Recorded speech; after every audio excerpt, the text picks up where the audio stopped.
ভিডিঅ'টোৰ প্ৰথমতে এটা প্ৰশ্ন সুধিম। ভিডিঅ'টো হয়তো কোনোবা হয়তো ক্লাছ 9, 10, 11, 12 যিকোনো ক্লাছৰ হ'ব পাৰে। তো এটা প্ৰশ্ন যে তোমালোকে ফাইনেল এক্সামত, এতিয়া হয়তো কোনোবা হায়াৰ ছেকেণ্ডেৰী দিব বা কোনোবা HSLC দিব, তো তোমালোকৰ ফাইনেল এক্সামত কিমান পাৰ্চেণ্টেজ পাম বুলি তোমালোকে আশা কৰিছা বা কিবা টাৰ্গেট ছেট কৰিছা নে নাই? এতিয়া প্ৰশ্নটোৰ উত্তৰত হয়তো বহুতে ক'ব যে নাই কৰা। মেক্সিমাম ছাত্ৰ ছাত্ৰীৰ উত্তৰ হ'ব সেইটো। বহুতে হয়তো পিছলৈ ঠেলিছে যে মই পৰীক্ষা আহি লওক, তাৰপিছত আমি ডিচাইড কৰিম, বা মই পঢ়ি গৈ থাকোঁ, তাৰপিছত যি হয় দেখা যাব। তেনেধৰণৰ মেণ্টেলিটি লৈ পেলাই বহুতো ছাত্ৰ ছাত্ৰী বহি আছে। কিন্তু এটা কি হ'ব পাৰে, এটা ভয়ংকৰ ভুল হ'ব পাৰে। টাৰ্গেট ছেট নকৰাৰ ফলত এটা ভয়ংকৰ ভুল হ'ব পাৰে, যোনটোৱে তোমালোকৰ পিছৰ পৰ্যায়ত তোমালোকৰ ৰিজাল্টত প্ৰভাৱ পেলাব। আজিৰ ভিডিঅ'টোত সেইখিনিয়ে কথা ডিছকাছ কৰিব ওলাইছোঁ যে আমি এটা টাৰ্গেট কিয় লোৱা উচিত, আমি টাৰ্গেটটো কিদৰে ছেট কৰিব লাগে, আৰু সেইটো কিদৰে ফ'ল' কৰিব লাগিব, গোটেইখিনি কথা আজি ভিডিঅ' ডিছকাছ কৰিম। তো ইয়াৰ আগতে ফিজিক্সবালা ইতিমধ্যে নিজৰ 4 বছৰ কমপ্লিট কৰিছে আৰু তাৰ বাবে লৈ আহিছে এটা দমদাৰ চেল। দমদাৰ চেলৰ বাবে আমাৰ যোনটো নিভ হিন্দী 2025 হয় ক্লাছ 9ৰ বাবে CBSE, তো একচুৱেল প্ৰাইচ হয় 2500, কিন্তু বৰ্তমান অফাৰ প্ৰাইচত 999ত পাই যাবা। নেক্সট আছে নিভ 2.0, সেইটো ক্লাছ 9ৰে হয় আৰু একচুৱেল প্ৰাইচ হয় 3300, কিন্তু বৰ্তমান 2499ত পাই যাবা।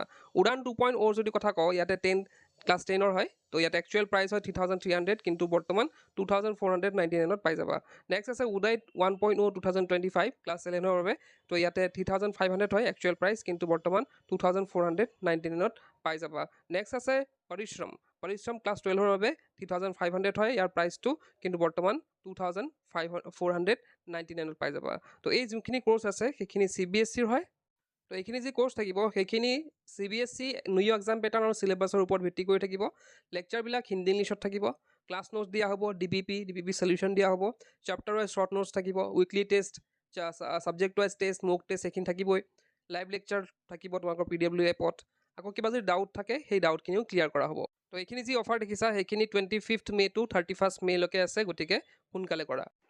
কোৰ্চটো বাই কৰোঁতে যদি স্ক্ৰীনত দিয়া কুপন কোডটো তোমালোকে ইউজ কৰা, তেন্তে এক্সট্ৰা 50 ৰুপিজ এটা অফ পাই যাবা। এতিয়া আহিছে আমাৰ মেইন টপিকলৈ, যে আমি কিয় টাৰ্গেট এটা ছেট কৰিব লাগে। এতিয়া চোৱা, বস্তুটো কেনেকুৱা হয় যে আমি এটা জেগাত গৈ আছোঁ, বাছ এখনত উঠিছোঁ, যে বাছ এখনত আমাৰ ডেষ্টিনেশ্যন এটা লাগিব, যে আমি ডেষ্টিনেশ্যনটো ক'ত যাম। আমি অকল বাছত বহি পেলাই গৈ আছোঁ, য'ত ত'ত গৈ আছোঁ, কিন্তু আমাৰ ডেষ্টিনেশ্যন নাই, ক'ত যাম। আমাৰ যদি কাৰেক্ট এটা ডেষ্টিনেশ্যন থাকে, এখন বাছত উঠিছোঁ যে মই ইয়াৰ পৰা গুৱাহাটীলৈ যাম, তো আমি গৈ পেলাই গুৱাহাটীত পালোঁগৈ। কিন্তু আমি বাছত উঠিছোঁ, কিন্তু আমাৰ কাৰেক্ট ডেষ্টিনেশ্যন আমি নাজানো যে আমি ক'ত যাম, তেতিয়া আমি কি কৰিব লাগিব, বাছত ঘূৰি ফুৰিব লাগিব। ক'ত যাম ক'ত নাযাম কোনো টাৰ্গেট যেতিয়া নাথাকিব, তেতিয়া এনেই ঘূৰি ফুৰিব লাগিব। তো ঠিক তেনেদৰে আমাৰ পঢ়াৰ ক্ষেত্ৰতো ছেইম। এতিয়া তোমালোকে যদি প্ৰথম অৱস্থাৰ পৰা এটা টাৰ্গেট ছেট কৰি ৰাখা যে মই 90% পাব, 95% পাম, তেতিয়াহে তোমালোকৰ সেইটো ডেষ্টিনেশ্যন তোমাক লৈ যাব। আমি নজনাকে আমাৰ ছাবকনচিয়াছ মাইণ্ডত কিছুমান বস্তু চলি থাকে, তোমালোকে হয়তো জানা কথাটো। তো সেই বস্তুবিলাক আমাক কি কৰে, পুছ কৰে।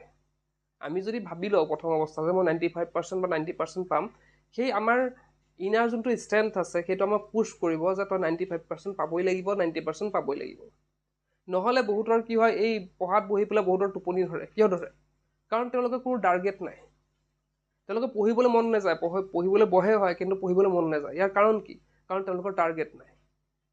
তো সেইকাৰণে দৰকাৰ আছে এটা টাৰ্গেট ছেটিঙৰ। তোমালোকে যদিও এতিয়ালৈকে কৰা নাই, কোনো টাৰ্গেট ছেট কৰা নাই, তোমালোকে আজিয়েই ভিডিঅ'টো চোৱাৰ পিছতে টাৰ্গেট এটা ছেট কৰিব লাগে। এতিয়া আমি ফ'ল' কিদৰে কৰিম? এতিয়া টাৰ্গেটটো ছেট কৰাৰ পিছতে আমাৰ হয়তো এদিনতে সেইখিনি 95% নাহে, আমাৰ হয়তো গোটেই বছৰ লাগিব পাৰে। যিহেতু আমাৰ টাৰ্গেটটো হৈছে যে আমাৰ end of the year final এক্সামত আমাৰ কি পাব লাগে, 95% বা 90% পাব লাগে। তো আমি কি ট্ৰাই কৰিব লাগিব, সেইটো কণ্টিনিউ ট্ৰাই কৰিব লাগিব। ক'ৰ পৰা ট্ৰাই কৰিম? আমি ট্ৰাই কৰিব লাগিব ইউনিট টেষ্টৰ পৰা। এতিয়া তোমালোকৰ যি ইউনিট টেষ্ট আহি আছে, first unit test, second unit test, half yearly, হয়নে, third unit test, fourth unit টেষ্টত এইবিলাক যোনবিলাক ইউনিট টেষ্ট আহি আছে বা হাফ ইয়াৰলি এক্সামবিলাক আহি আছে, তাতে আমি টাৰ্গেট কৰিব লাগিব কি, যে তাতে আমি 95% বা 90 to 95% তাত আনিবলৈ। যদি টাৰ্গেটটো যোনটো তোমালোকে ৰাখিছা সেইটো কথা কৈছোঁ, কাৰোবাৰ হয়তো 80 হ'ব পাৰে, কাৰোবাৰ 85 হ'ব পাৰে।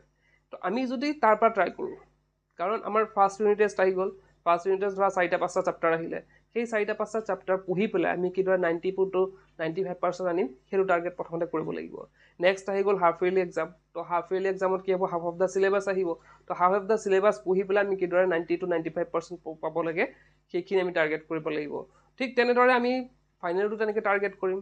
তো এটা ষ্টেপ বাই ষ্টেপ যদি আমি আগবাঢ়ি গৈ থাকোঁ তেতিয়াহ'লে আমাৰ কি হ'ব, সেইটো যেতিয়া আমাৰ কণ্টিনিউ গৈ থাকিব বস্তুটো, আমাৰ ফাইনেলত অহাটো একেবাৰে নিশ্চিত হৈ পৰিব। এতিয়া হয়তো প্ৰথম অৱস্থাত নাহিবও পাৰে কাৰোবাৰ, প্ৰথম অৱস্থাত হয়তো ফাৰ্ষ্ট ইউনিট টেষ্টত ধৰা তেওঁলোকৰ 60% আহিলে, হয়নে?